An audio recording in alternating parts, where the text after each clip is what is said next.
pedagogi guru sekolah dasar. Halo calon pendidik yang hebat, hari ini kita akan membahas salah satu bekal utama seorang guru sekolah dasar. Kompetensi pedagogik apa sih itu? Mengapa penting? Yuk kita bahas bersama.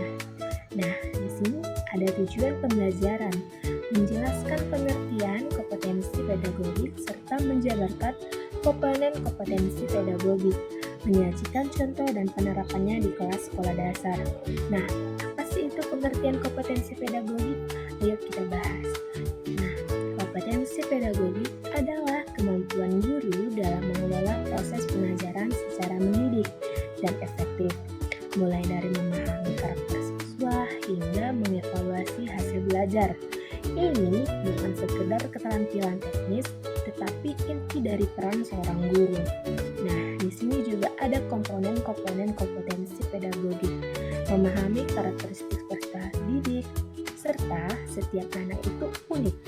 Guru perlu memahami perbedaan gaya belajar, kebutuhan, serta latar belakang mereka untuk menciptakan pembelajaran yang adil dan bermakna, menguasai teori belajar. Nah, apa sih itu teori seperti behaviorisme, kognitivisme, hingga konstruktivisme? Membantu guru untuk memahami bagaimana belajar anak. Dengan ini, kita bisa memilih pendekatan yang tepat serta merancang pembelajaran mereka. Nah, rencana pembelajaran atau RPP adalah peta perjalanan belajar.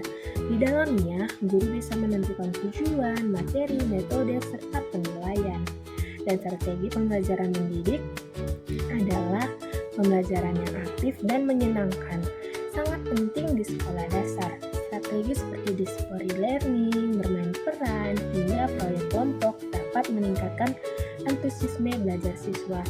Nah, strategi pembelajaran apa yang mendidik? Nah, pembelajaran yang aktif dan menyenangkan sangat penting di sekolah dasar. Strategi seperti discovery learning, bermain peran, hingga proyek kelompok dapat meningkatkan antusiasme belajar siswa serta pemanfaatan teknologi. Nah, guru masa kini harus mampu untuk menggunakan media digital, aplikasi pembelajaran, video interaktif, dan online bisa mendukung pembelajaran di kelas. Nah, evaluasi pembelajaran apa? Evaluasi bukan hanya nilai, tetapi juga sikap, proses, dan keterampilan. Penilaian yang membantu adil dan mendidik membantu siswa berkembang. Nah, kesimpulannya yaitu, inilah saatnya kamu bertanya pada dirimu, sudahkah kamu siap menjadi guru yang mendidik dengan hati? Jangan lupa, setiap langkah kecilmu hari ini menentukan masa depan bangsa. Tahu nggak sih, makanan itu berperan penting dalam kehidupan kita. Tidak hanya sebagai sumber energi, tapi juga penentu kesehatan. Konsep 4 sehat 5 sempurna memberikan panduan untuk pola makan yang seimbang loh. Yuk kita bahas. Pertama, nasi sebagai sumber karbohidrat utama, memberikan kita energi yang diperlukan untuk aktivitas sehari-hari. Selain itu, roti, kentang, dan jagung juga bisa dijadikan sebagai asupan karbohidrat. Selanjutnya, sayuran itu kaya akan vitamin dan mineral yang mendukung kesehatan tubuh dan serat yang baik untuk pencernaan loh. Jadi, kalian jangan takut makan sayur ya. Daging, ikan, dan sumber protein nabati seperti tahu dan tempe penting untuk pertumbuhan dan perbaikan sel-sel tubuh. Terakhir, susu dan produk olahannya merupakan sumber kalsium yang penting untuk kesehatan tulang dan gigi kamu. Prinsip 5 sempurna menjadi poin penting dalam pola makan kita. Makanan yang beragam memastikan asupan nutrisi lengkap, Sementara keseimbangan porsi membantu mencegah kelebihan kalori. Kebersihan makanan dan waktu makan yang teratur juga penting untuk menjaga kesehatan. Dengan menerapkan 4 sehat, 5 sempurna, kita dapat meningkatkan kualitas hidup dan menjaga kesehatan tubuh. Mari mulai makan yang seimbang untuk kehidupan yang lebih sehat. Siapa nih yang mau selalu sehat? Yuk mulai jaga asupan makanannya. Makan sehat, hidup bahagia. Di pagi yang cerah, suasana di kelas tampak begitu tenang. Setelah membuka kegiatan, ibu guru menyampaikan tujuan pembelajaran yang akan dipelajari. Anak-anak, hari ini kita akan belajar tentang berbagi, yaitu zakat, infak, sedekah, dan hadiah. Siapa yang pernah mendengar tentang zakat? Saya, Bu. Zakat itu wajib ya? Setiap orang yang mampu harus mengeluarkan sebagian hartanya untuk membantu orang miskin. Benar sekali, Sarah. Zakat adalah kewajiban bagi setiap muslim yang mampu. Zakat ini bertujuan untuk membantu mereka yang kurang mampu agar hidup mereka bisa lebih baik. Kalian tahu tidak? Zakat juga bisa membersihkan harta kita. Membersihkan harta, Bu? Maksudnya gimana? Iya, Ahmad. Dengan berzakat, harta kita menjadi lebih berkah dan bersih dari hal-hal yang tidak baik. Nah, ada juga yang namanya sedekah. Diana, kamu tahu apa itu sedekah? Sedekah itu memberi sesuatu kepada orang lain, tapi tidak wajib seperti zakat. Kita bisa memberi kapan saja ya, Bu? Tepat, Diana. Sedekah itu bisa dilakukan kapan saja dan dengan apa saja. Tentu dengan sesuatu yang baik dan bermanfaat ya. Tidak hanya uang, senyuman kita kepada orang lain juga termasuk sedekah. Ingat, berbagi kebaikan dalam bentuk apapun adalah sedekah. Jadi, sedekah itu lebih bebas ya, Bu? Berbeda dengan zakat yang ada aturannya. Betul sekali, Sarah. Sekarang kita bahas tentang infak. Siapa yang tahu apa bedanya infak dengan sedekah? Kalau infak itu biasanya kita masukin uang ke kotak amal di masjid itu ya, Bu? Jawaban Ahmad sudah bagus. Infak itu mengeluarkan harta untuk kebaikan, tapi lebih fokus pada hal-hal yang bermanfaat bagi orang banyak. Misalnya, tadi seperti Ahmad bilang, memasukkan uang ke kotak amal di masjid untuk pembangunan masjid. Atau membantu kegiatan sosial. Berbeda dengan zakat yang wajib. Infak tidak memiliki aturan jumlah tertentu, tapi lebih bersifat sukarela. Jadi, zakat itu wajib. Sedekah dan infak itu sukarela ya, Bu? Iya, Diana. Sekarang kita bahas yang terakhir, yaitu hadiah. Kalian suka memberi hadiah? Apa bedanya hadiah dengan sedekah? Hadiah biasanya diberikan untuk merayakan sesuatu, Bu. Misalnya ulang tahun. Tujuannya buat bikin orang lain senang. Tepat sekali, Sarah. Hadiah memang diberikan sebagai bentuk kasih sayang atau penghargaan. Bukan karena kewajiban atau membantu orang yang kekurangan.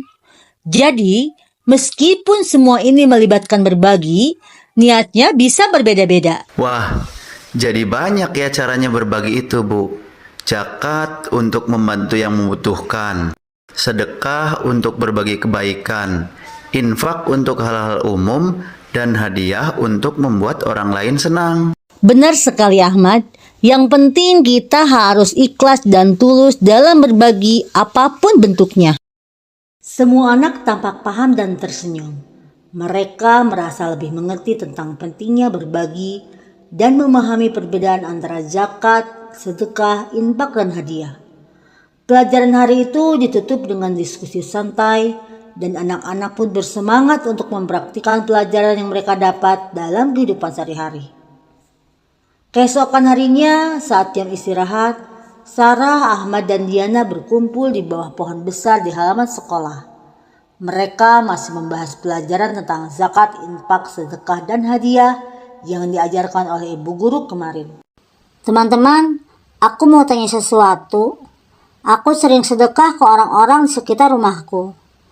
Tapi kemarin aku dengar dari ibuku bahwa uang yang aku sedekahkan kadang dipakai buat hal-hal yang tidak baik. Aku jadi bingung, gimana kalau sedekah kita malah disalahgunakan?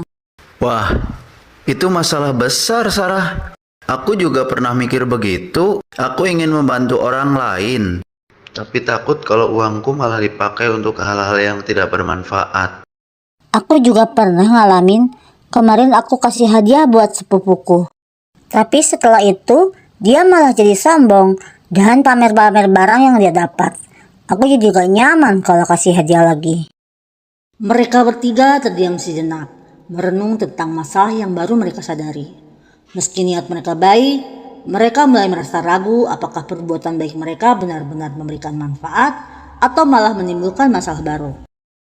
Tidak lama kemudian, mereka melihat ibu guru berjalan melintasi halaman sekolah. Mereka pun memutuskan untuk bertanya langsung kepada beliau tentang kebingungan mereka. Bu, kami ingin bertanya sesuatu. Kemarin kita belajar tentang zakat, infak, sedekah, dan hadiah kan?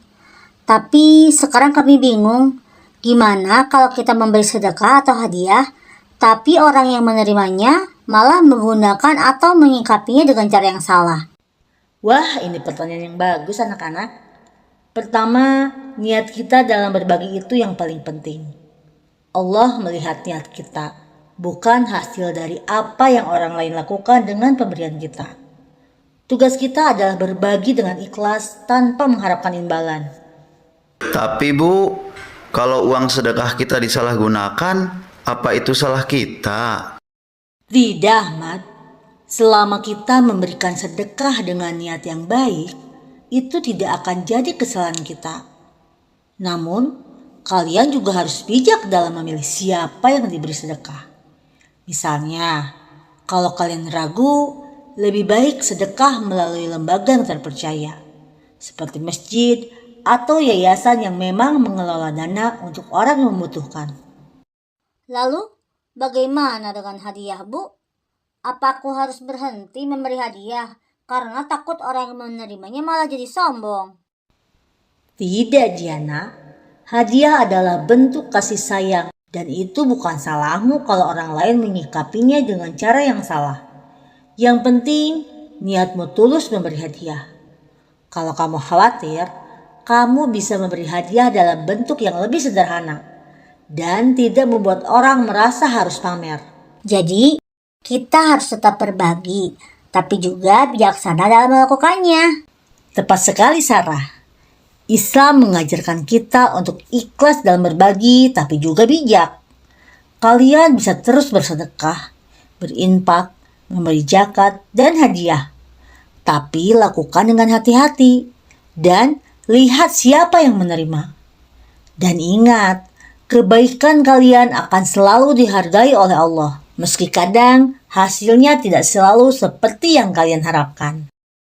Mendengar penjelasan ibu guru, ketiga anak itu merasa lebih lega. Mereka menyadari bahwa niat baik mereka tetap penting. Walaupun mereka juga harus berhati-hati dalam berbagi. Masalah yang mereka hadapi menjadi pelajaran baru. Bahwa berbagi itu tidak hanya tentang memberi, tapi juga tentang kebijaksanaan dan keikhlasan. Sekarang aku paham. Yang penting kita harus ikhlas dan bijak dalam berbagi. Iya, kita nggak bisa kontrol apa yang orang lain lakukan. Tapi kita bisa kontrol niat kita. Betul, aku akan terus memberi hadiah, tapi aku akan lebih sederhana dan nggak terlalu mewah.